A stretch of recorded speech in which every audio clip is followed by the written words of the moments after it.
Transformamos generaciones. Esa es nuestra misión. Debemos caminar seguros de que en todo lo que hacemos está la marca. Se expresa nuestro ADN, esa información genética que el Espíritu Santo puso en nosotros. Nuestro ADN contiene una promesa. Somos parte de esa gran promesa de Dios, de los planes para el establecimiento de su reino en la tierra. Están en nuestro ADN los genes para la expansión. Nuestro ADN contiene una identidad. Somos hijos de Dios. Estamos asignados para establecer y expandir su reino en este tiempo, en cada ciudad y territorio que esté incluido en su promesa. Dios nos envió a transformar generaciones mediante un discipulado profundo e integral. Nuestro ADN contiene un carácter. El carácter se forja a la luz de la palabra y de un profundo trato con el Espíritu Santo. Dios y su palabra nos revelan nuestra condición para ser modelados a su imagen, conocer nuestra asignación y ser equipados para la misión encomendada. Este proceso tiene un ámbito, la iglesia, y tiene un camino, el discipulado. Nuestro ADN contiene un modus operandi que debe convertirse en una marca distintiva del discipulado en nuestras generaciones. Buscar oír la voz del Espíritu Santo y que nos sean revelados los diseños y estrategias de Dios frente a cada desafío. Trabajar en esta dirección y edificar nuestro crecimiento como hijos y como iglesia es lo que nos posicionará para conquistar lo que Dios nos encomendó. Hacerlo con conciencia de legado nos garantizará el cumplimiento de nuestra misión. Transformamos generaciones.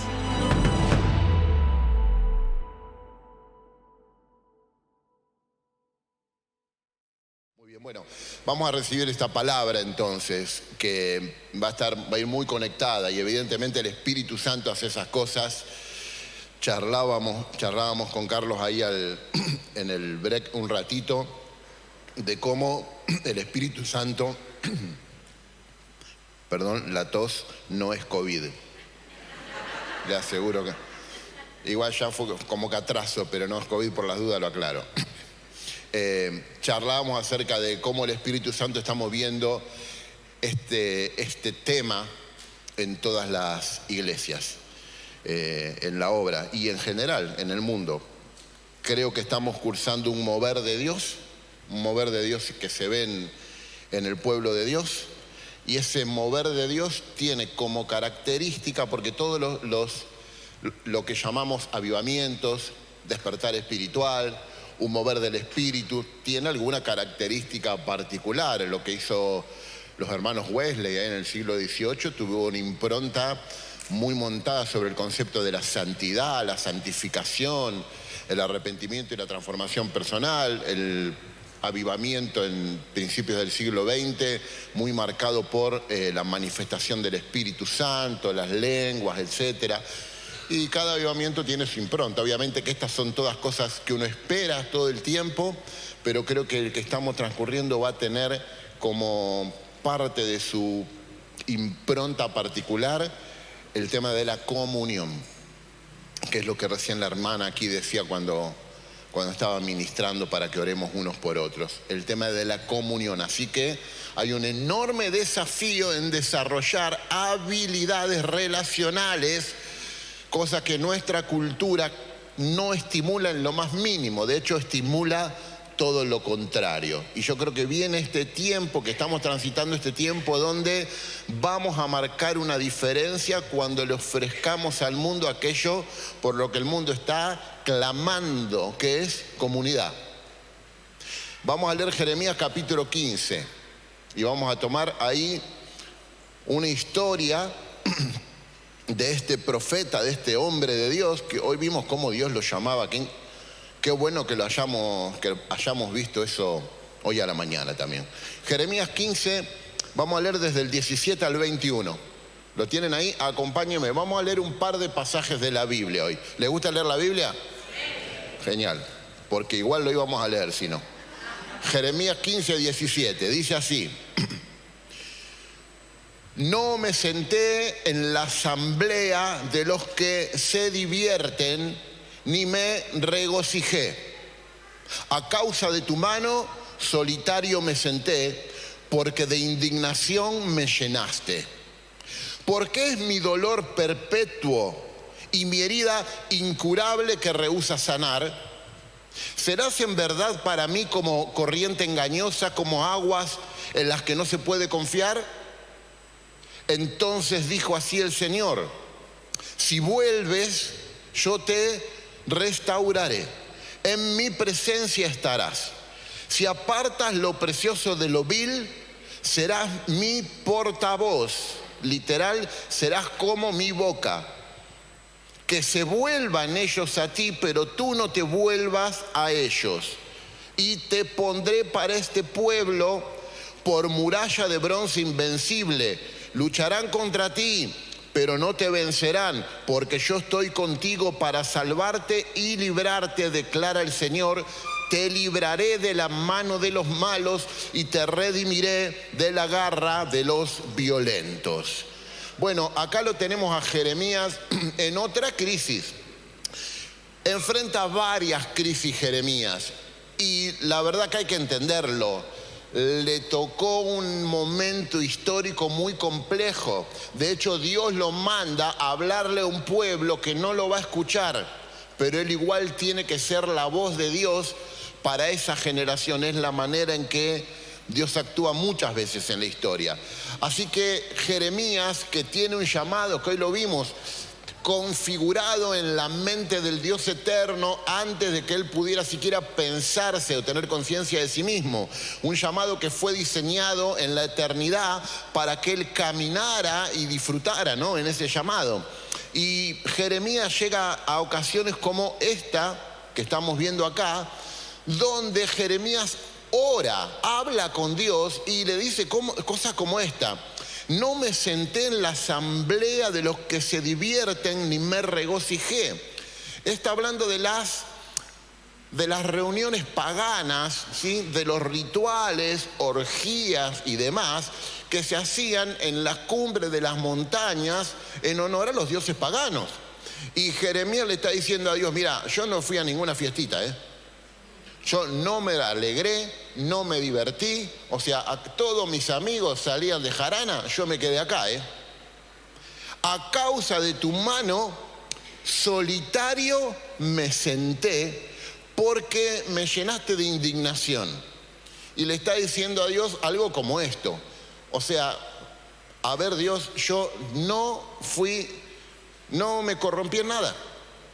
Yo veía que todos iban de fiesta, yo a veces me daban ganas de ir, aquellos se divierten, se regocijan, y yo estoy acá, sentado solito a causa de tu mano, porque vos me llenaste de indignación. ¿Sabés cómo está Jeremías?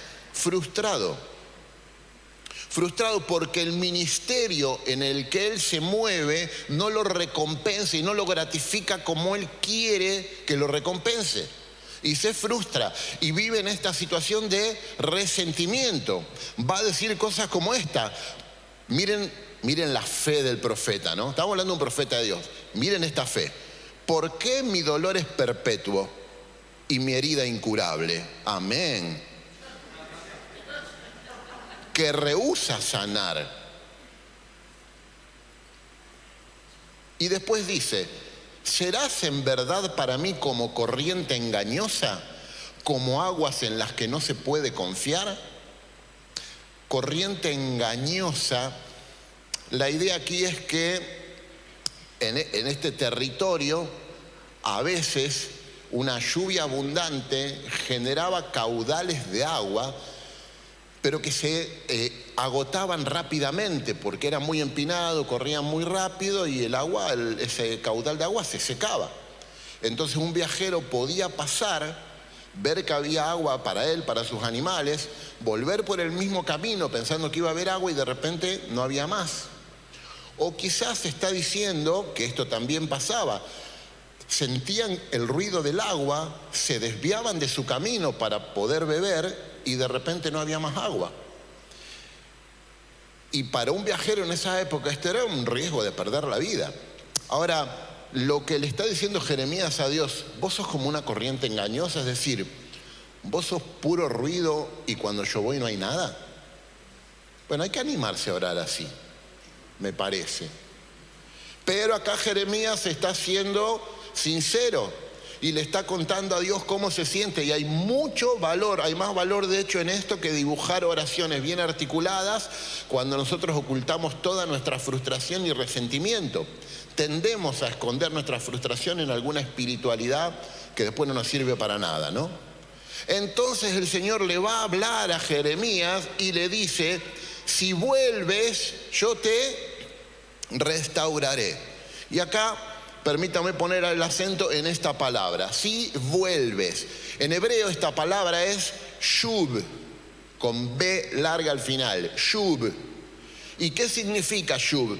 Bueno, shub significa que si vas por el camino en una dirección, tenés que girar en la dirección completamente contraria.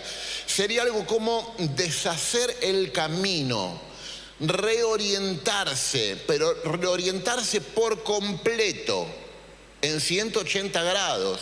Y esto que es una metáfora del camino, es una palabra que muchas veces la vamos a ver traducida como arrepentimiento, ¿sí? La palabra shub a veces se traduce al español como arrepentirse y significa literalmente volver. Es más, el texto en hebreo dice así, y el Señor le dijo, si haces shub, yo haré shub. Acá traduce te restauraré, pero si vuelves, yo vuelvo a ti. Es exactamente la misma palabra. Y en mi presencia estarás, serás mi portavoz. Que hagan shub ellos a ti, pero tú no hagas shub a ellos.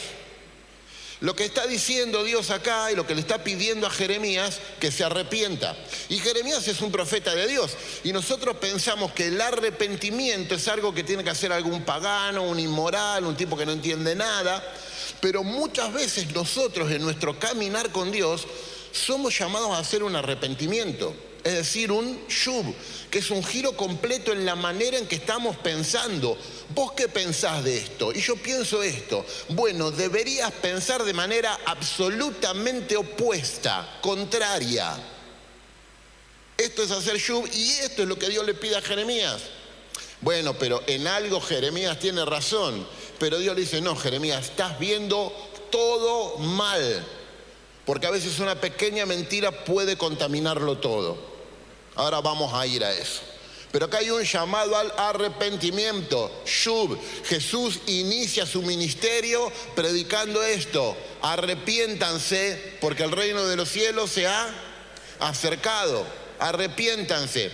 En griego, la palabra que se utiliza es metanoia. También es muy significativa. El griego es un idioma un poco más abstracto, entonces ya lo elabora desde otro lugar. Metanoia viene de meta, que es más allá, digamos, y nous, mente. Hacer metanoia es poner la mente más allá.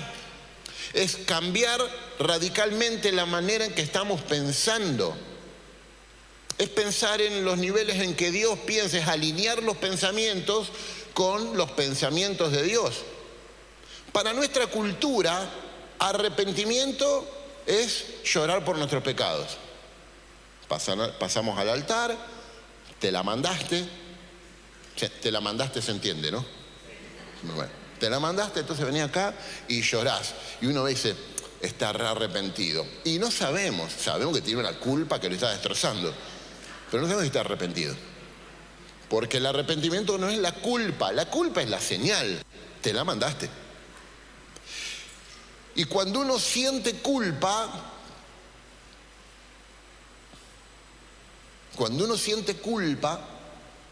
esa culpa te invita al arrepentimiento.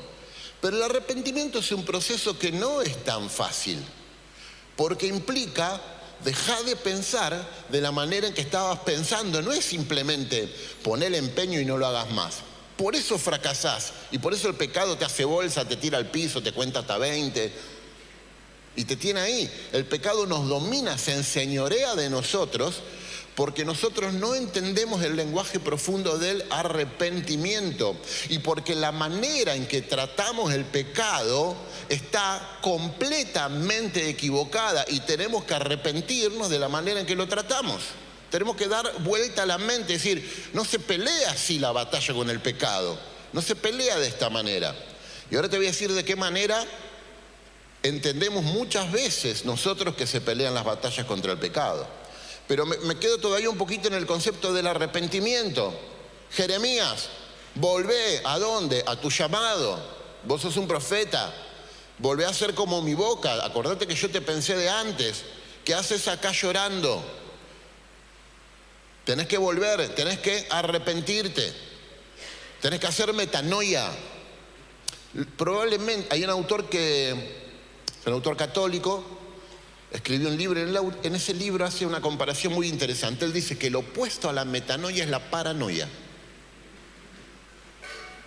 Meta es elevar el pensamiento, ir más allá, dejar de pensar embarrándote en las circunstancias actuales. Sacá la cabeza de ahí y pensá más arriba. Y la paranoia, es un prefijo que significa, bueno, donde viene paralelo, es al lado de. Dos líneas paralelas son dos que nunca se tocan, ¿no? Bueno, la paranoia es como construir en la mente una realidad paralela. No hace falta que esto sea una patología, ¿no? Que uno sufra alucinaciones o brotes psicóticos. No. La mentalidad paranoica puede que la tenga cualquiera de nosotros cuando lo que dirige nuestra manera de pensar es el miedo. El doctor José Batista, lo han traído, ¿no? Aquí alguna vez, el doctor Batista. Sí, ¿no? Marcela, fana del doctor Batista. Él dice que hay dos energías psíquicas que dirigen a los seres humanos. Y me encanta energía psíquica, porque además que suena re esotérico y le molesta a alguno, es verdad. Hay dos energías psíquicas que dirigen, porque somos seres, tenemos una estructura psíquica, todos nosotros. Pensamos, sentimos, deseamos, tomamos decisiones, imaginamos, etc. Esa estructura psíquica dentro nuestro combaten dos realidades, dos energías que mueven el mundo. Una es el amor y la otra es lo completamente opuesto al amor, que es el miedo. El perfecto amor que le hace al miedo. Porque el que ama ya no teme. ¿Por qué? Porque ama y es amado. Miren qué valor tiene el área de la afectividad humana en el desarrollo de nuestra espiritualidad. Enorme. Lo que predicó Carlos acerca del rechazo, que fue tremendo, tiene que ver con eso. Con el área de la afectividad es la manera en que aprendimos cómo se da y cómo se recibe el amor o no. Por eso cuando Jesús inicia y dice, arrepiéntanse que el reino de los cielos ha llegado, no está solamente diciendo, son una manga de chanchos, miren todas las que se mandan, vengan a llorar acá. Jesús está diciendo, caminen desde la confianza, no desde el miedo. El amor genera confianza. Camina con la vida, no con un sentido de autoprotección, sospechando de todo el mundo, tratando de defender tus propios intereses, custodiando tu privacidad para que nadie venga y te interrumpa, defendiendo tus derechos todo el tiempo. No camines así por la vida. Hacé metanoia y camina desde la confianza. Sos alguien muy amado. Lo dice alguien como Jesús, que viene de escuchar que el cielo se abre y el Padre grita, este es mi Hijo amado y estoy tan contento de que este sea mi Hijo, y camina en metanoia. Pero al que le falta la voz del Padre, que no pueda apropiarse, como vimos hoy, de esa voz, camina desde la paranoia, desde el miedo. El mundo se le vuelve un lugar sospechoso y llena de reclamos. ¡Ey! Yo no hice nada, me recuidé, moralmente intacto. Y acá estoy, me senté solo, porque tu mano, Dios, me llenó de indignación. ¿Y mi herida qué? ¿No se va a curar nunca? ¿No hay un tiempo para mí? ¡Wow! ¿Y qué le dice Dios? Cambia completamente la manera en que estás pensando, Jeremías. Volvé a tu llamado. Necesitas arrepentirte. Me gustó esta definición sobre punto de inflexión. Es un término desde la física. Yo cuando estoy aburrido leo física cuántica y esas cosas. ¿Quién no lee física cuántica cuando se aburre? No, mentira, lo saqué de otro lado. Pero escucha qué interesante definición. En física, un punto de inflexión es el punto en que un objeto se desplaza de un estado de equilibrio estable hacia un estado nuevo y dinámico. De un estado de equilibrio estable a un estado nuevo y dinámico. Yo creo que necesitamos un punto de inflexión. Salir de un estado espiritual de equilibrio estable hacia uno nuevo y dinámico. Completamente nuevo y dinámico. Es una gran definición de lo que significa un avivamiento, un despertar del espíritu, un abrir los ojos para reconocer mi realidad y transformarla, cambiarla por una realidad superadora. Un avivamiento ocurre cuando Dios revela su mente con respecto a la vitalidad ideal que desea para su cuerpo aquí en la tierra. Dios revela su mente y lo que a Él le parece que es una iglesia despierta, significativa, no inofensiva para el infierno. Lo que Dios piensa respecto a eso se nos revela y nos empieza a provocar. Ahí de entonces dice: cuando llegamos al lugar donde cualquier cosa pueda predecirse y nadie espere nada inusual de Dios, estamos en un problema. No podemos caminar nuestra vida espiritual en función a protocolos. ¿Son malos los protocolos? No, no son malos. De hecho, necesitamos los protocolos. Hay hábitos que son muy saludables y tenemos que tener hábitos porque somos seres humanos. Pero no podemos dejar que eso apague la dinámica transformadora del espíritu, que siempre te lleva a las fronteras de tus posibilidades, a donde vos decís: se me quemaron los papeles, esto no sé cómo se maneja. No hay otro lugar en donde uno crezca. Uno no crece en la comodidad de los lugares seguros y estables.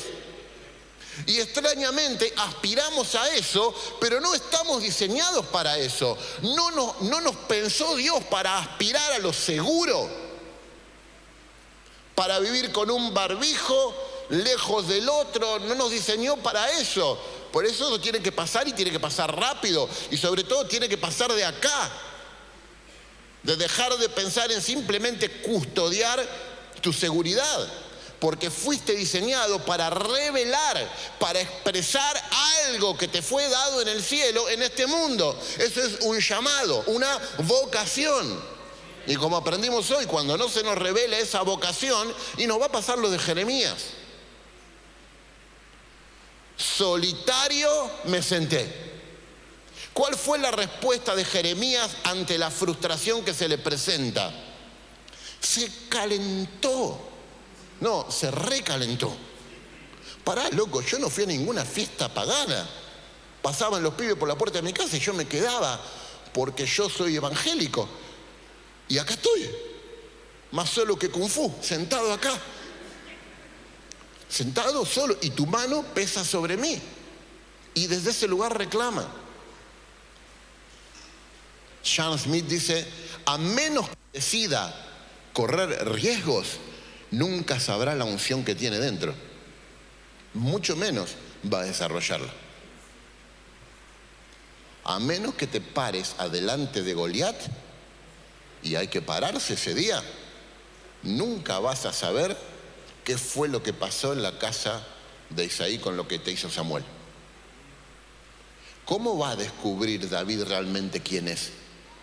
Cuando se para delante del gigante. Y ahora lo leemos, y como conocemos el final, sí, yo también me pararía. ¿Y si no supieras el final?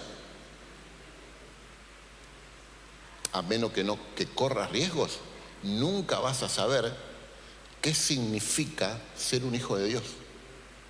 Al menos que te animes a pararte en esos escenarios que desafían toda tu experiencia, todo lo que sabes y todo lo que tenés, nunca vas a saber la unción que pesa sobre tu vida. Así que, ¿qué tenés que hacer, Jeremías? No, cambia completamente la manera en que estás pensando. Jeremías, no hay ninguna virtud en aislarse y quedarse solo, pero es la manera en que la mayoría de nosotros respondemos a la frustración. Pucherito y a sentarse solo. A mí nadie me quiere y todas las cosas que, claro que no la decimos así literalmente, pero la deslizamos en nuestras conversaciones. Cuando un alma está herida, siempre sangra en las palabras, ¿no? No hay virtud en echar la culpa fuera de uno y ponerla en otro, porque el diablo trabaja para aislarte. Jeremías dice, de indignación me llenaste. ¿Qué es algo indigno? Algo vergonzoso. Algo de que uno no está orgulloso. Es todo lo contrario a la dignidad que deberíamos sentir como hijos de Dios. La culpa te dice, hiciste algo mal. La vergüenza te dice, sos malo. Si uno no resuelve el tema de la culpa, termina en un lugar lleno de indignación. A la larga sentís que sos malo. Algo está mal conmigo y no está bueno ser yo. Porque si yo fuera como el otro, las cosas serían diferentes. Ay, si yo predicara como aquel o pudiera hacer las cosas como este otro, seguramente así me iría mejor a mí. Y a veces tratás de copiar, de imitar al otro, que no tiene nada de malo en sí mismo, pero si lo haces desde este miedo, no está bueno ser yo, tratando de encontrar tu dignidad ahí, te va a doler terriblemente. Uno termina a la larga encerrado, no en un lugar, sino en los propios pensamientos. Desarrollamos nuestro propio universo de verdades incuestionables y entre esas verdades incuestionables hay una cantidad de mentiras que nos mantienen en un lugar de equilibrio estable. Entonces tiene todo el derecho el Espíritu Santo de venir y pegar un par de sacudones. ¿Conoce la historia del profeta Elías en el monte Carmelo? ¿Contra quién se peleó? ¿Contra quién peleó? Contra los profetas de Baal. Ahí en 1 Reyes 18, 21, dices, Elías se presentó ante el pueblo y dijo, ¿hasta cuándo van a seguir indecisos? Claudicarán entre dos maneras de pensar. Si el Dios verdadero es el Señor, deben seguirlo. Pero si es Baal, síganlo a él. El pueblo no dijo una sola palabra. ¿Me siguen, no? Entonces Elías añadió, yo soy el único que ha quedado de los profetas del Señor. En cambio, Baal cuenta con 450 profetas. Yo no había prestado atención hasta hace poco a este detalle. Si usted lee el capítulo 18, Elías viene. Por el camino se encuentra otro profeta que le dice, avisale a Acab que lo voy a ver. Y el profeta dice, no, estás loco, Acab te busca para matarte. Si yo le voy a avisar que vos venís, va a pensar que es una trampa, me estoy jugando la vida. Mirá que yo tengo escondido, en esta cueva escondí 50 profetas, en otra cueva escondí otros 50 profetas. Y vos me pedís, bueno, al final el tipo va y le dice a Acab, y Elías se presenta ante Acab, y suben al monte, y acá preparan todo el escenario, y Elías dice estas palabras. ¿Hasta cuándo van a estar indecisos? O sigan a Dios, o sigan a Baal. Y el pueblo que dice, amén, seguiremos al Señor.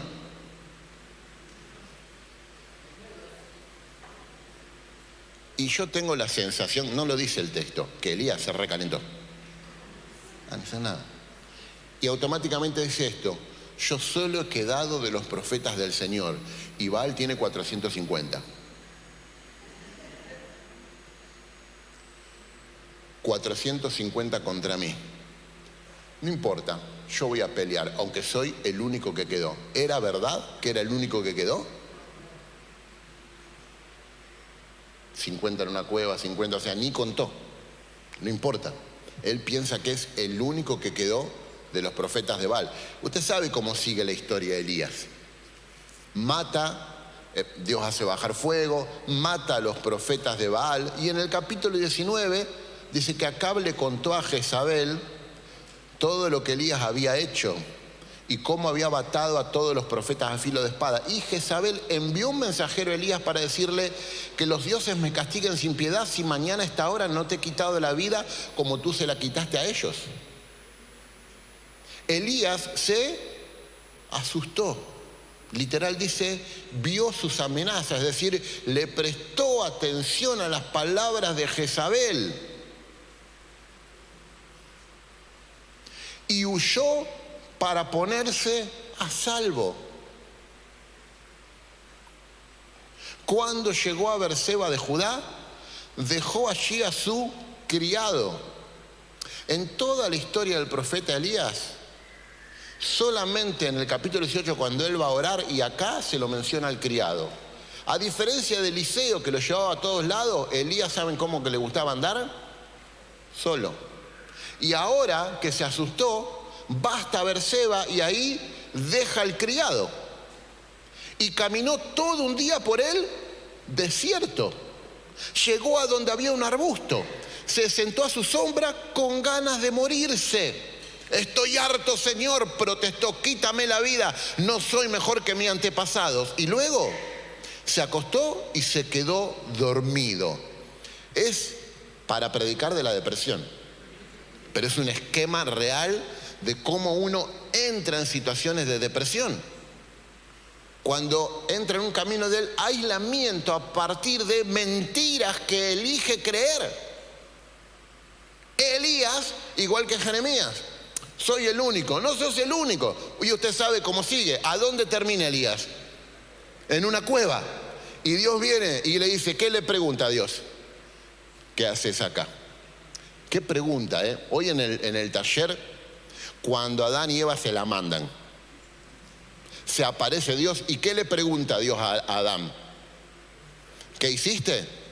¿Cómo te sentís? ¿Qué le pregunta? ¿A dónde estás? ¿Y qué le contesta Adán? Tuve, que en hebreo se dice así.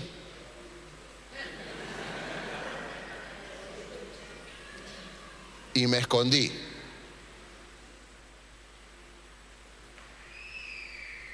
Y cuando Caín lo mata a Abel, y hoy veíamos que cuando se hace un análisis así semiótico de Génesis 3 y 4, la estructura es la misma. Se comete el pecado, Dios hace pregunta, un castigo, el alivio del castigo. Pero cuando viene Dios y le pregunta a Caín, después que mata a Abel, ¿qué le pregunta a Dios a Caín? ¿Qué hiciste? ¿Por qué estás enojado? ¿Cómo te sentís? ¿Qué le pregunta? ¿Dónde está tu hermano? A Dios le importa el lugar, pero no es el lugar físico, es el lugar espiritual donde terminamos.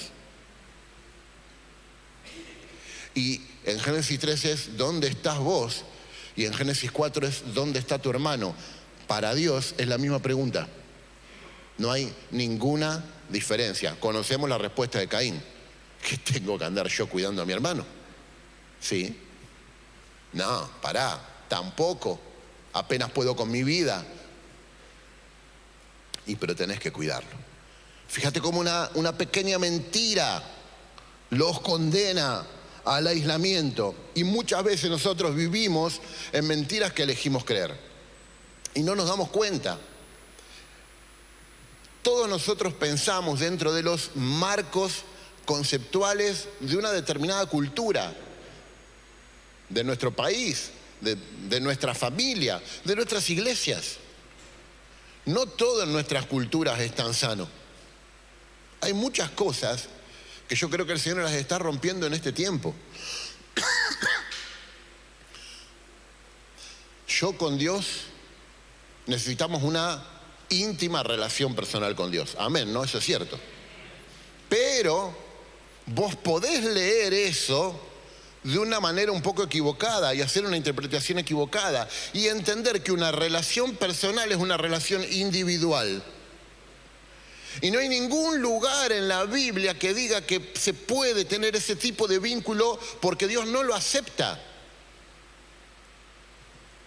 No hay ninguna relación solitaria, pero no puedo tener momentos privados. Podés tener momentos privados y disfrutar de la presencia de Dios si esos momentos privados son parte del momento de comunidad.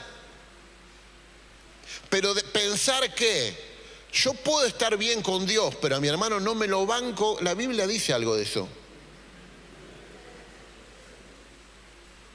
Sin embargo, nos justificamos lo suficiente como para terminar siempre ahí.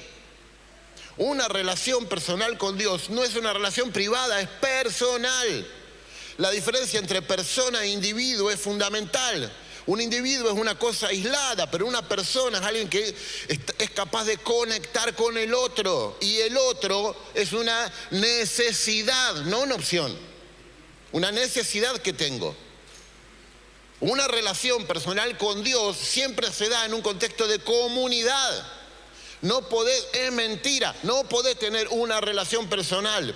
Sí, mi encuentro con Dios es único porque como vos yo soy único, pero no me puedo definir desde ahí.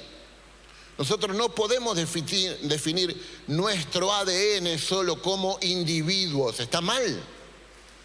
Somos más que eso. Pertenecemos a algo que es más grande que nosotros y que es una idea de Dios, una iglesia.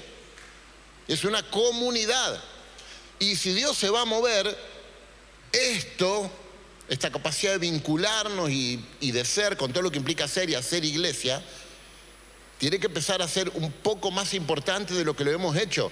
Alineados, estamos en una cultura hiperindividualista que todo el día nos demanda la defensa de nuestra privacidad y una custodia casi irracional a veces de nuestro pequeño mundo y espacio. Por eso somos expertos reclamadores y pocas veces tenemos la capacidad de entregar, de darnos por el otro. Pero el lenguaje profundo del amor, ¿cuál es? ¿Cuál es el ADN del amor? La entrega libre. La entrega libre. Acá también hay algunas mentiras que las tenemos que sacar, que claro, no son mentiras terribles, pero están metidas ahí. ¿Qué es la gracia? La gracia es que un regalo. Eso no es correcto. ¿Qué es la gracia? Un regalo, pero ¿cómo? Inmerecido. Eso tampoco es correcto. Porque un regalo inmerecido, está bien, te pueden regalar, no sé, un auto, y vos decís, wow, no me lo merezco, porque te regalen cosas te da culpa, y eso no es virtud, es egoísmo. Pero puedes decir, bueno, no me lo merezco, pero la verdad que con un poco de esfuerzo me lo compro. La gracia es un regalo inmerecible. O sea, ponle todo el empeño, no te la podés comprar. O sea, que Dios me ame es un regalo, claro, y merecido, sí, pero es más que eso. Es inmerecible. Es un regalo que por mérito propio nunca lo podría obtener. Haga lo que haga, está fuera de mi alcance. Cuando Dios me ama en su libertad de mí, en su no necesidad de mí. Es por el puro afecto de su voluntad. Lo que Dios pone es la libre elección de Él para amarme. Es decir, hay una entrega de parte de Dios que no tiene nada que ver conmigo, tiene que ver con todo lo que Él es. Habla de Él entregarse por amor a mí. Y ese es el ADN puro y perfecto del amor, que lo corrompen Adán y Eva cuando Dios le da el mundo, pero le dice, no me toques el árbol. Pero como estaba bueno el árbol, porque era agradable y deseable a los ojos, lo toman y violentan, violan, porque no te lo doy, no es tuyo, pero como me gusta lo agarro. Y pervierten el ADN del amor. ¿Y qué entra en escena? El miedo. Y a partir de ahí, no solo no quiero entregar, sospecho de todo. ¿Qué hiciste, Adán? La mujer, me la diste vos. No, la serpiente. ¿Qué hacía la serpiente acá? ¿Quién la puso? Y se pervierte todo. Y el ADN del amor y del vínculo que tiene que ver con cuánto voy a entregar por el otro. Maridos, Efesios capítulo 5, sométanse unos a otros. No dice somete al otro.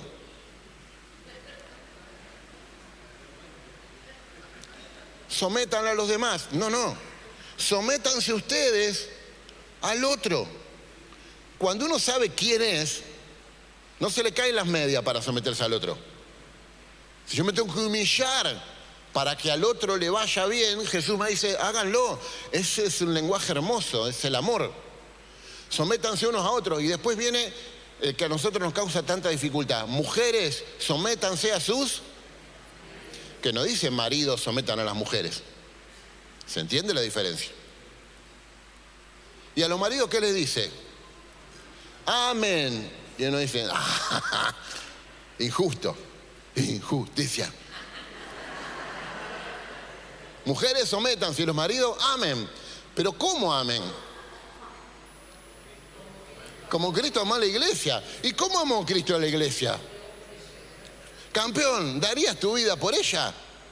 Ahora agarramos y decimos, sí, mi amor, y por ahí pasás una noche interesante. Pone. Siempre hay que aprovechar esas oportunidades. ¿Vos decís que Dios me castigó? No.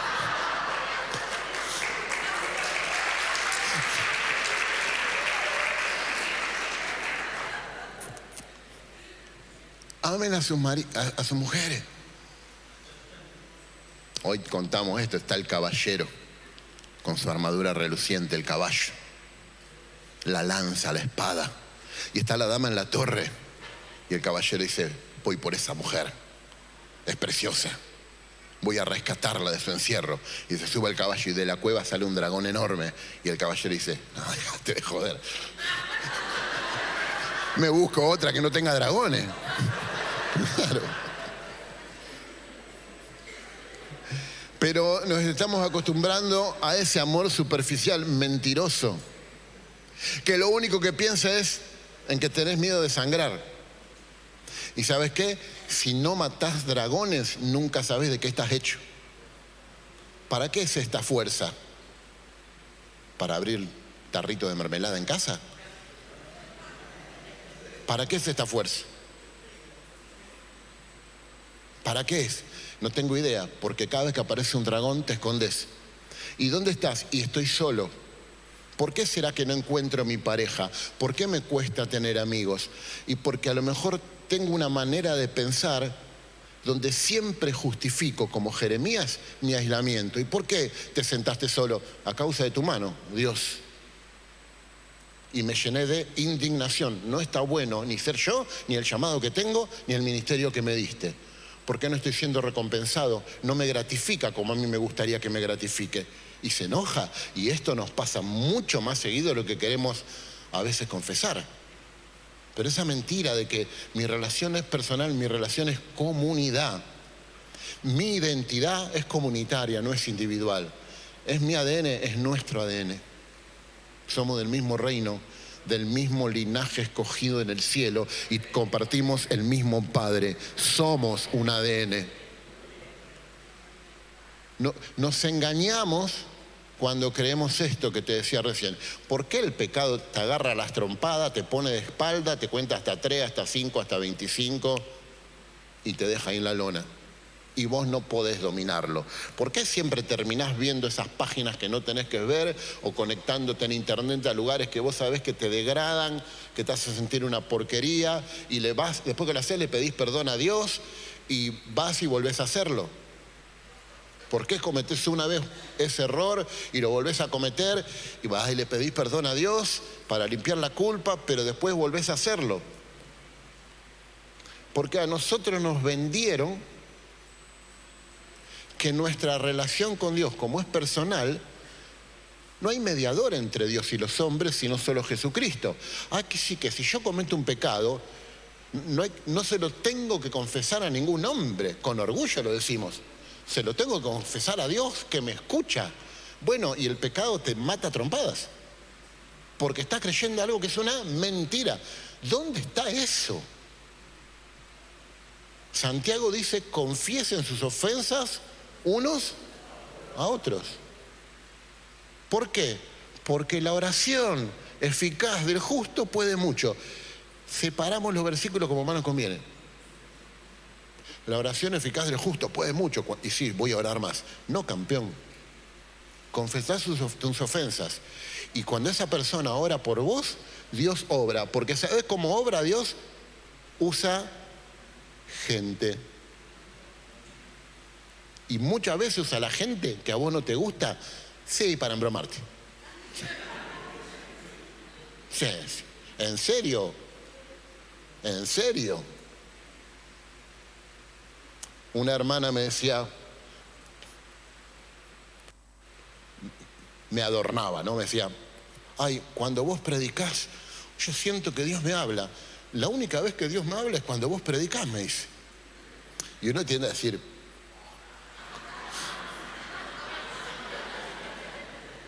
seguimos charlando. ¿Y qué le pasaba con otro de los pastores?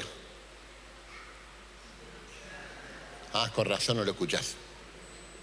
¿A qué te va a hablar Dios? Es que es así. Es la manera en que nosotros matamos al profeta. Desvirtúa la fuente y vas a vaciar las palabras de significado. No vas a escuchar. O un predicador al que le agarraste alguna vena, lo vas a juzgar y lo vas a criticar, pero nunca te vas a dar permiso de que Dios te hable a través de él. Porque cada tanto lo traes al escenario de tu mente y lo flagelás al tipo. Después lo soltás. Y después lo volvés a traer y lo matás.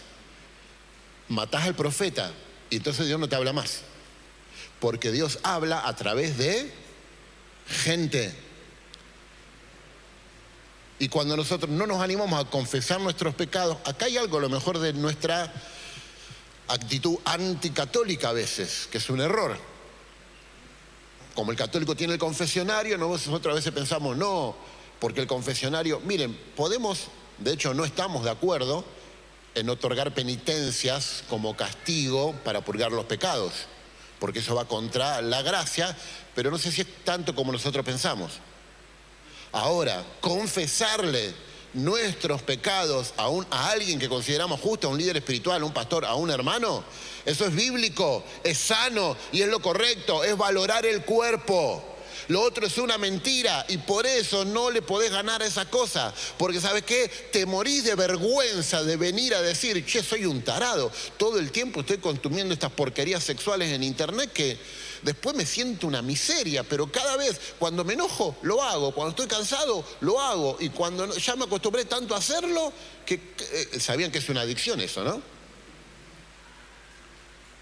Y no, pero ¿por qué no lo vas a confesar? Porque te hace sentir indigno y nadie quiere mostrar su dignidad delante de otro. Entonces te quedas en el lugar donde el diablo te quiere, aislado.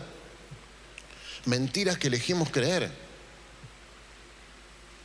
El hermanito no viene más a la iglesia porque se enojó con el pastor José. Que el pastor José es un tipo jodido, calentón, ¿vieron cómo es?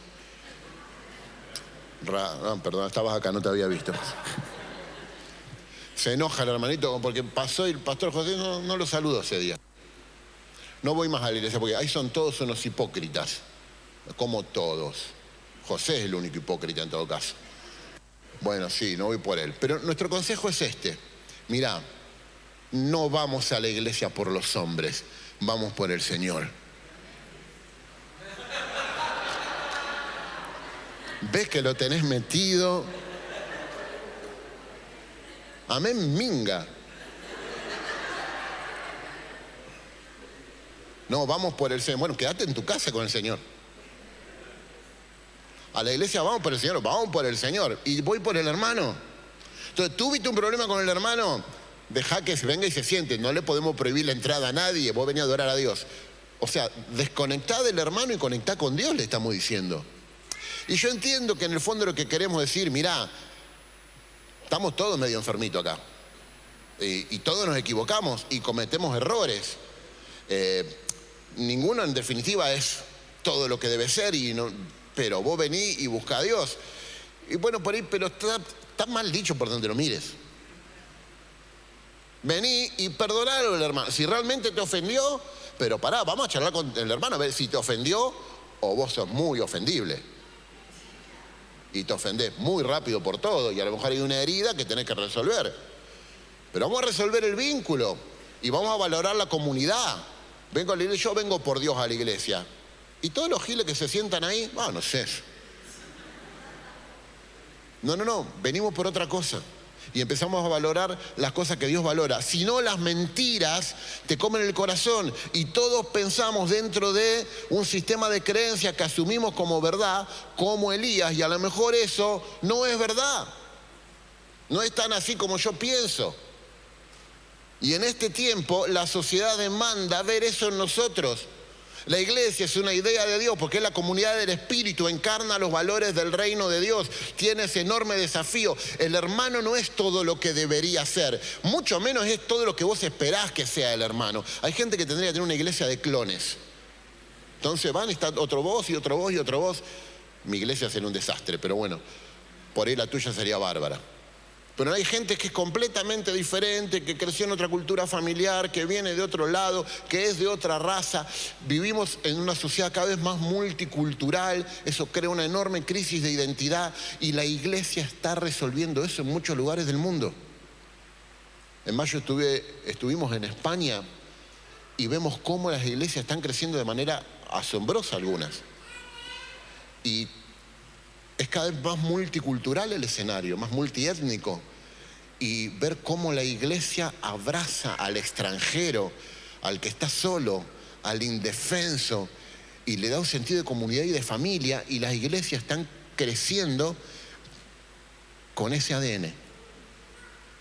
Iglesias que le abren los brazos a la gente que está rota, que no la deja así, porque tiene un mensaje para sanar, pero que entendió lo que Dios está haciendo en este tiempo y que tenemos que fortalecer nuestro ADN comunitario y comprender el trato de Dios en nosotros, algo que Jeremías no entiende. Tiene una mentalidad muy infantil Jeremías. Jeremías quiere que todo le venga en paquetitos blancos y negros. Nosotros queremos una vida recontraordenada y tenerlo todo bajo control. ¿Quiénes quieren tener todo bajo control? O sea, claro. ¿Quiénes son re libres de controlarlo todo? Tampoco, mirá vos. Estás como el pueblo que no abre la boca, está bien.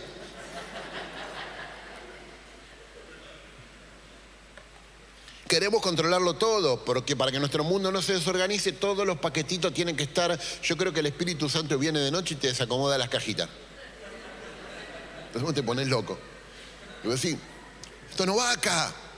Esto no se hace así, pero te está sacando de un equilibrio estable para meterte en un camino mucho más dinámico e impredecible a veces. ¿Por qué me pasa esto si Dios está conmigo? ¿Se acuerda quién dijo eso? Gedeón. Dios se le presenta a Gedeón, es hermoso el Señor, como un viajero, ¿no? Con un bastón, se sienta en la roca y dice, varón esforzado y valiente, Dios está contigo. ¿Qué como decirte, hola Gedeón, Dios te bendiga? Era un saludo. Y Gedeón se recalienta también. ¿Qué está con nosotros? ¿A dónde? Nos ha desamparado, le dice. ¿A dónde están las historias que nos contaron los viejos? De lo que salieron de Egipto, de la plaga. ¿A dónde está? ¿A dónde está ese Dios? No está. Acá estoy yo y Dios nos ha desamparado. Y le vomita toda la frustración Gedeón a Dios, que se le disfrazó de viajante y Gedeón no lo identificó. Pero revela el estado mental de Gedeón. Y otra vez la brecha que hoy nos hablaba Carlos, ¿no? Cuando Dios le pide algo a Gedeón, la narrativa de Dios no la puede entender Gedeón porque él se cuenta otra historia. Y las historias que nosotros nos contamos, ¿sí? Y que creemos que son verdaderas, nosotros pensamos y entendemos el mundo contando historias, ¿eh? Vos te contás una historia acerca de vos. Hay toda una historia de tu pasado. Vos interpretás por qué naciste en la familia que naciste, te pasaron la casa que te pasaron, estás en la iglesia que estás. Tenés una historia de eso. Y claro, la vida se entiende así porque la vida es eso, es una historia. Y Dios cuenta una historia y a veces cuando nosotros la escuchamos, como no baja Dios a hablarnos, y si se aparece se disfraza de hombre, y cuando te habla por boca de otro, a veces vos no te das cuenta que están contando la historia de tu vida, pero vos decís debe ser la historia de otro. Porque la de mi vida es un poco más cruenta, más horrible. Y hay un montón de cosas en la historia de mi vida que no se entienden. Me pareció extraordinario volver a leer al apóstol Pablo, ahí en 2 Corintios capítulo 12. Le voy a leer algunos versículos. Yo dije hoy leíamos la Biblia, estamos bien, ¿no? Igual este es el último que te voy a leer y después vamos a tener un tiempo para orar. Pablo dice ahí esto: me veo obligado a jactarme, aunque nada se gane con ello. Paso a referirme a las visiones y revelaciones del Señor. Conozco a un seguidor de Cristo, acá está en modo Juan Román Riquelme el apóstol Pablo, porque está hablando de él pero en tercera persona. Conozco a un seguidor de Cristo que hace 14 años fue llevado al tercer cielo, no sé si en el cuerpo o fuera del cuerpo, lo sabe Dios, y sé que este hombre, fue llevado al paraíso y escuchó cosas indecibles que a los humanos no se nos permite expresar. De tal hombre podría hacer alarde, y está hablando de él, ¿no? Qué capo que era Pablo, qué capo. Podría hacer alarde de ese hombre, que de paso es él, ¿no? Pero de mí no haré alarde, sino de mis, ¿qué? Debilidades. Verso 6. Sin embargo, no sería un tonto si decidiera jactarme, porque estaría diciendo la verdad, pero no lo hago para que nadie suponga que soy más de lo que aparento o de lo que digo. Para evitar que me volviera presumido por estas sublimes revelaciones, una espina me fue clavada en el cuerpo, es decir, un mensajero de ¿quién? Satanás, para que me atormentara.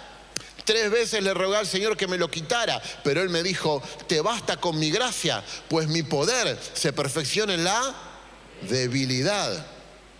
Por lo tanto, gustosamente haré alarde de mis debilidades para que, repetí conmigo esta palabra, permanezca sobre mí el poder de Cristo. Por eso me regocijo en debilidades. Escucha, me regocijo ¿en qué? Insultos, privaciones, persecuciones. Se le fue un poco la olla. Me regocijo que sufro por Cristo, porque cuando soy débil, entonces Pablo eligió no vivir en las heridas y abrazar el llamado de Dios sin miedo. Pero ¿hay alguien aquí para ministrar hoy? ¿Sí? Con la música, si alguien se anima. Gracias, Maxi. A ver.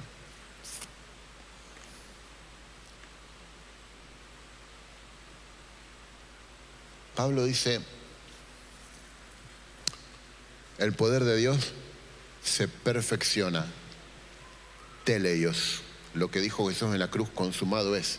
Podemos decir que el poder de Dios va madurando en mí cuando yo, en vez de esconder mis debilidades, soy consciente de ellas, pero además entiendo, me cuento la historia correcta. ¿Por qué están ahí?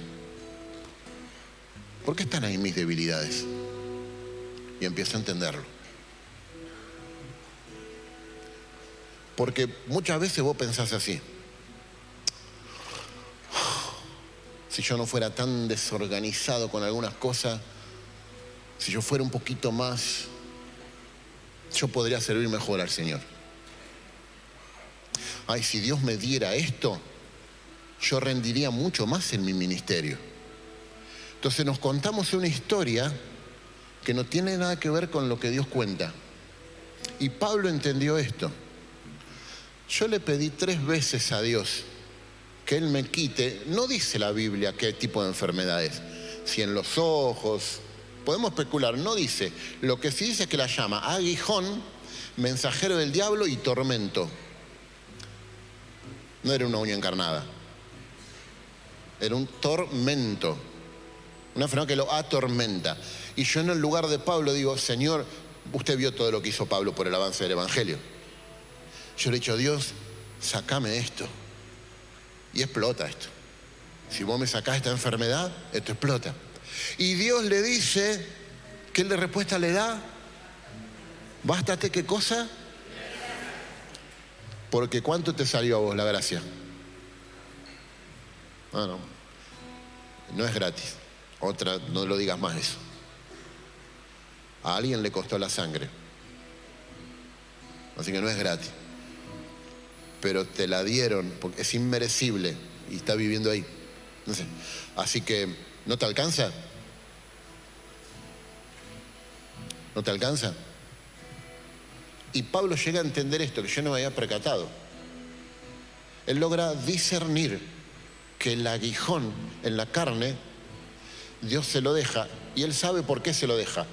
Bueno, porque le tiene que alcanzar la gracia. No. Para que no me vuelva. Y él está, en este capítulo, Pablo está defendiendo su apostolado de gente que lo critica, porque ¿sabe lo que significa Pablo en griego? Ustedes saben que yo me llamo Pablo, ¿no? ¿Qué significa Pablo en griego? Tremendo varón de Dios. Mentira, no digo. Pequeño. Pequeño. A mí que soy menos que el más pequeño, se me dio esta gracia. A mí que soy menos que el más pequeño. Que soy insignificante, se llama él. Un abortivo. Jesús caminó conmigo, no caminó, se me apareció después, me complicó todo. Y encima ahora me pone un aguijón, permite que Satanás me atormente y dice que mi ministerio es más efectivo con esta enfermedad.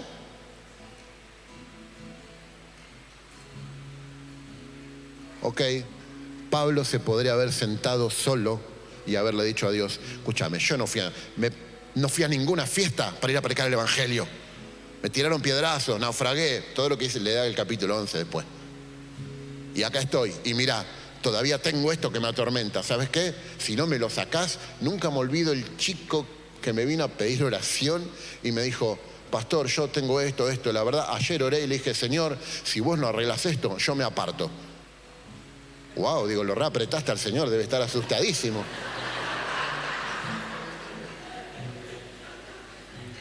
Nos ponemos tan en el centro de la escena que no entendemos nada. Y no podemos leer cómo es que Dios actúa y por qué Dios hace lo que hace. No, y vos, sí, a veces pensás, a lo mejor no me tendría que haber casado con ella, porque la verdad que se me complican las cosas. No te cuento lo que ella piensa de vos, campeón. No, y uno piensa, ¿ves? Claro que lo piensan. Bienvenido a la raza humana. Pero a veces Dios configura las cosas de manera que vos no la estás entendiendo completamente, porque a lo mejor no entendés la gracia. O porque estás pensando dentro de tus cajitas. Y adentro de tus cajitas por ella Dios no te habla más y quiere que te muevas a otras direcciones y que empieces a entender que algunas cosas que te pasan y te pasaron son cosas que están ahí porque tiene algo más grande. Y Pablo dice que Dios dijo, te basta con mi gracia, así que haré más bien alarde de mis debilidades. Ustedes me dicen, vos sos apóstol, enano, enfermo. Y literalmente lo habrán cuestionado por eso. Quizá por su manera de hablar o por su carácter. Y le cuestionaban el ministerio porque no aparentaba nada, Pablo. ¿Y qué quieren que yo haga alarde? ¿Querés que trate de parecerme a ustedes? No, ¿sabés de qué voy a hacer alarde? De mis debilidades. Y miren dónde se para.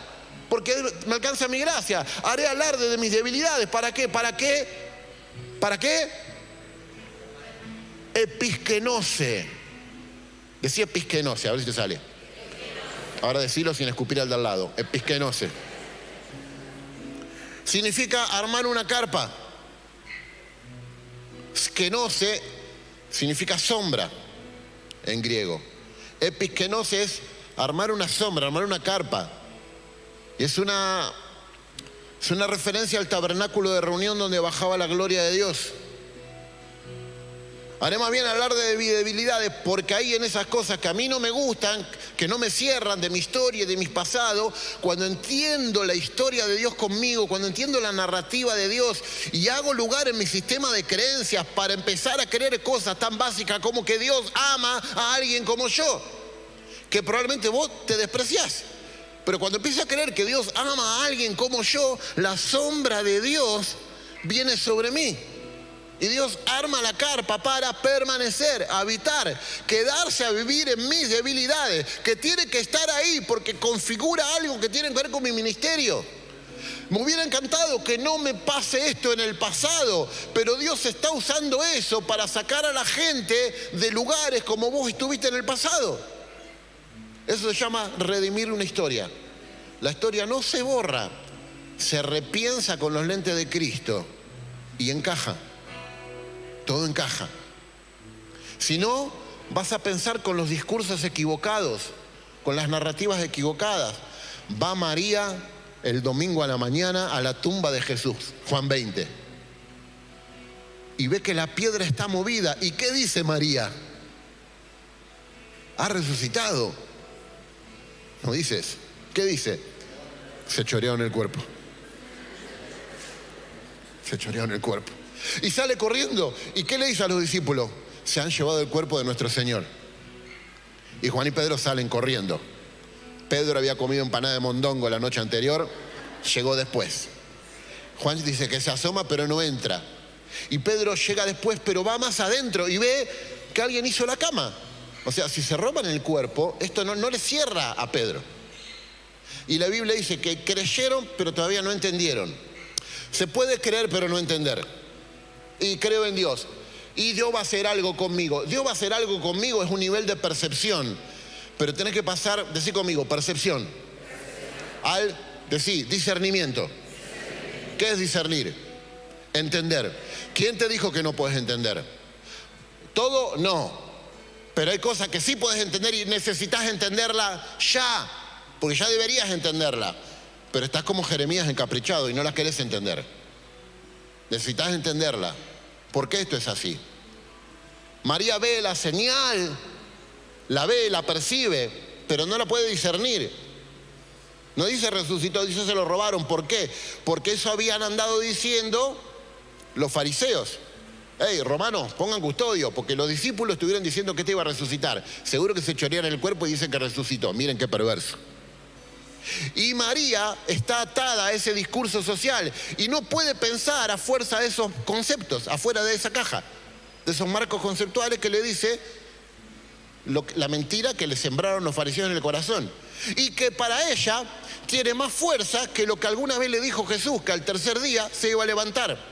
Es que el discurso de Dios a veces es tan disruptivo, tan a contramano de la manera en que pienso, que me cuesta abrazarlo. Y tengo que ir a morir a la cruz, a mi ego. Nunca es un problema intelectivo lo que nos permite entender, es el orgullo lo que nos ciega. Y van Pedro y Juan y ven, pero aún así todavía no entienden. Y María se queda ahí llorando y se le aparece el maestro. ¿Y qué ve María? El jardinero. Y le dice, si usted sabe dónde lo metieron, ¿por qué no me dice dónde se lo llevó el que se lo robó? Y María está en el día más importante de la historia de la humanidad, frente a la tumba del resucitado, llorando por una mentira. Y uno termina como Jeremías llorando por cosas que son mentiras. Termina como Elías atrapado en las propias mentiras que eligió creer. Pablo fue distinto. Pablo no encontró una excusa para bajarse del llamado. Encontró un motivo para que Dios arme la carpa en él. Y Dios le dice, Jeremías, mira, si vos te volvés, ¿cómo tengo que pensar, Señor? Completamente diferente a cómo estás pensando. Pero yo no soy un inmoral. De hecho, no fui a ninguna fiestita. No, pero estás peor. Estás en el peor lugar que puedes estar. Solo y lleno de indignación. Y tu fe está hecha añicos. ¿Sabes qué? Volvé. Porque si vos volvés, yo vuelvo. Y la idea es que vos no te conviertas en lo que hacen ellos. Que ellos te conviertan a tu ADN, a lo que vos sos. Porque yo a vos te dije, vos vas a ser mi profeta, vos vas a ser como mi boca. Y cuando algo en la realidad no encaja, cuando se te desacomoda una cajita, vos te encerrás y te aislás y te pones a llorar. Todas las estrategias del diablo apuntan a eso. Viene tiempo en aprender todas las habilidades para conectar con el hermano, porque lo que Dios va a hacer, hermano, es extraordinario. Es extraordinario. y dice, y delante de mí estarás. Literalmente dice, estarás de pie ante mi paná, ante mi rostro. O sea, vos decís, a causa de tu mano. Y Dios le dice, pero si vos dejás de pensar así, no vas a estar bajo mi mano. Voy a levantar tu nivel de intimidad. Vas a estar delante de mi rostro. Y la palabra estar de pie en hebreo significa estar listo para servirte. O sea, como un súbdito que se presenta ante el rey esperando cuál es la comisión, cuál es el mandato. Estarás así en una profunda intimidad, esperando a que yo te diga qué es lo que tenés que hacer. Y lo que tenés que hacer es, no olvides quién sos, no olvides tu llamado.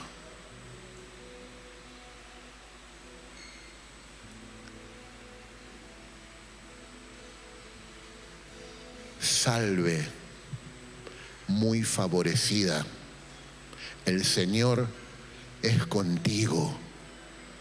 ¿A quién le dijeron esto? Y María se asustó, se confundió.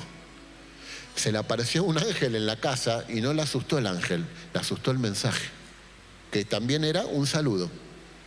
Salve, muy favorecida, Dios es contigo. Vas a tener un hijo, llamar a su nombre Jesús. Y María, ¿qué le pregunta? ¿Cómo? Después lee Lucas capítulo 1.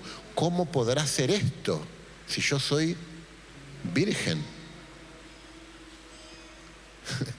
Porque cuando viene un tiempo de favor de Dios, ¿qué significa una temporada de favor de Dios?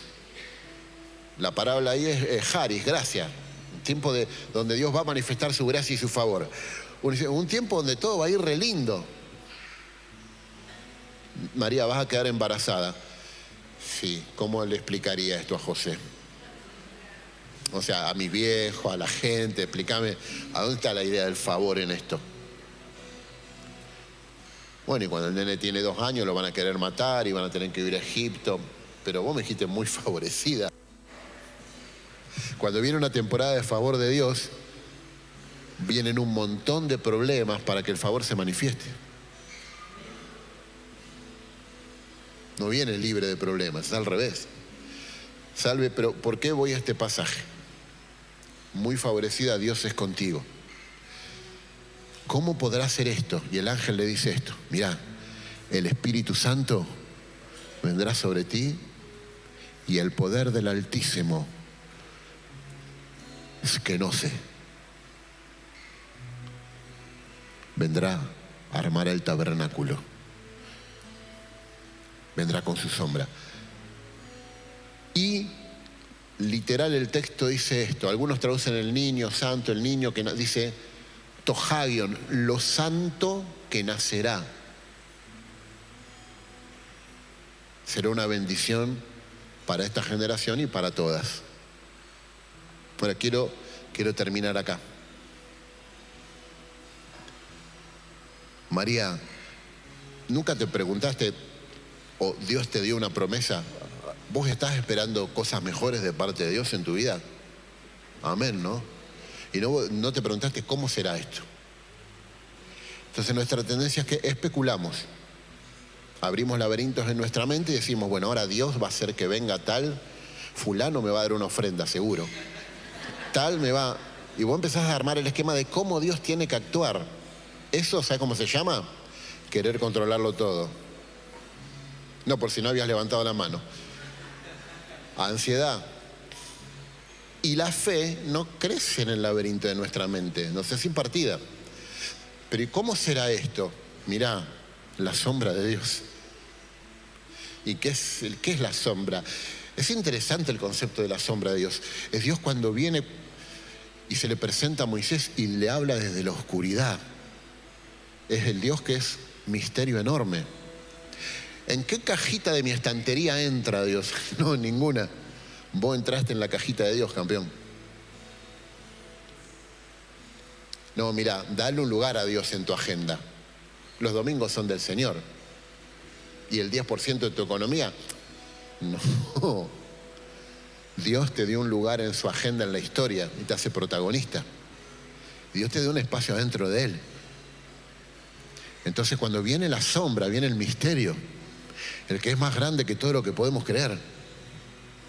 Y el ángel termina de decirle, el Altísimo, Salmo 91, bienaventurado el que habita y a la sombra del Omnipotente. Bienaventurado el que vive ahí, porque Dios quiere vivir ahí, pero a veces vos no querés vivir ahí. ¿Y dónde vas? Y me siento solo y me lleno de indignación. Pero si vos te quedás debajo de la sombra, bueno, yo vi mis debilidades y ya me calenté, porque al final con todo lo que serví, mirá cómo me paga Dios. Campeón del mundo, Mujer Maravilla, que viniste justo hoy, ¿cuándo es suficiente? ¿Cuándo diste demasiado?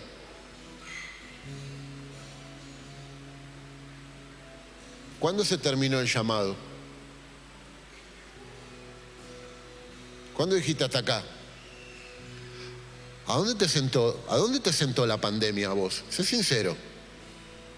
¿Dónde quedó tu llamado? Bueno, ¿cuándo qué?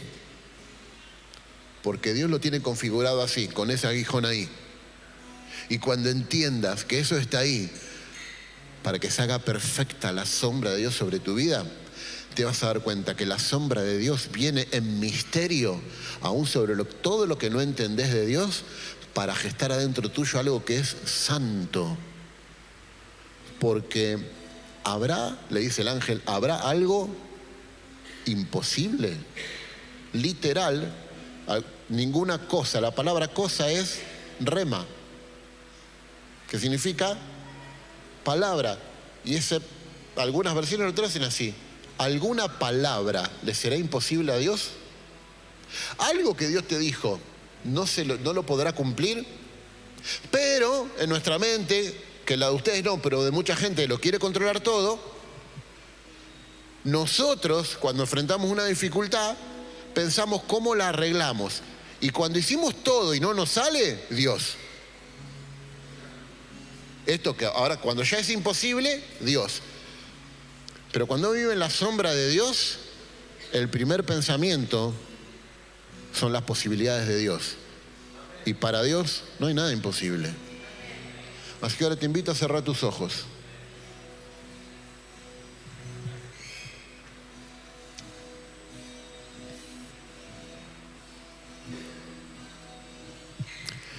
Lucharán contra ti, claro. Pero no te vencerán, porque yo estoy contigo.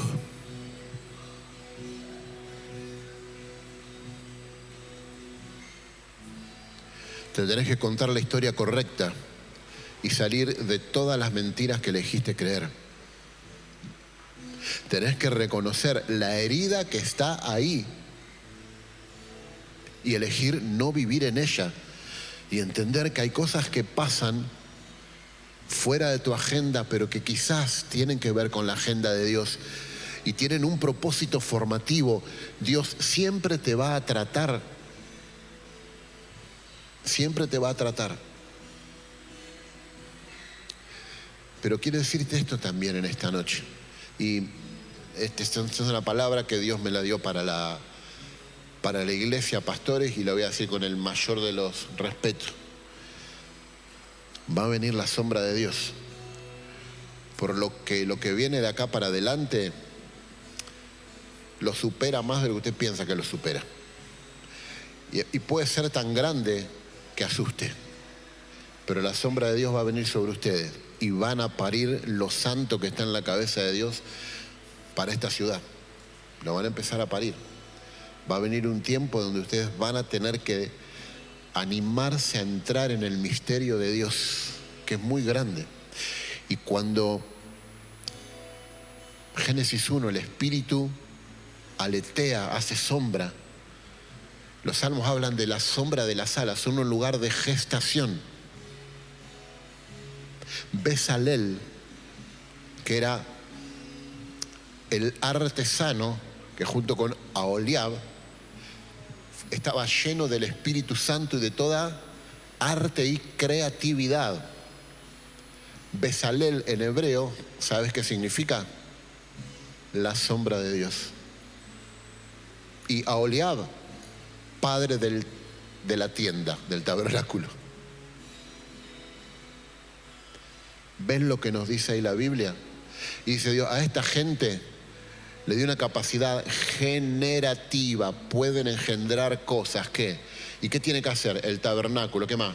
El mobiliario, el coso del incienso, la ropa de los sacerdotes, absolutamente todo el diseño de Dios está en la cabeza de esta gente que, ¿y quién es este? Es la sombra de Dios, que viene sobre tu debilidad y te dice, salve, muy favorecido, Dios está con vos. ¿Y cómo va a ser Dios con alguien como yo? Algo así. Y la sombra de Dios. Explícame, ¿cómo va a ser una gestación del Espíritu? Y no te puedo explicar la del ser humano, que es un misterio, te voy a explicar la del Espíritu Santo. ¿Y cómo lo entiendo? Y no, y la sombra. Y va a venir la sombra. ¿Y yo qué tengo que hacer? Creerle, ok. Hágase conmigo como Dios quiere. Y con una respuesta tan simple pero llena de fe como esa, a Dios le alcanza para dar a luz todo lo que soñó para tu vida. Transformamos generaciones. Esa es nuestra misión.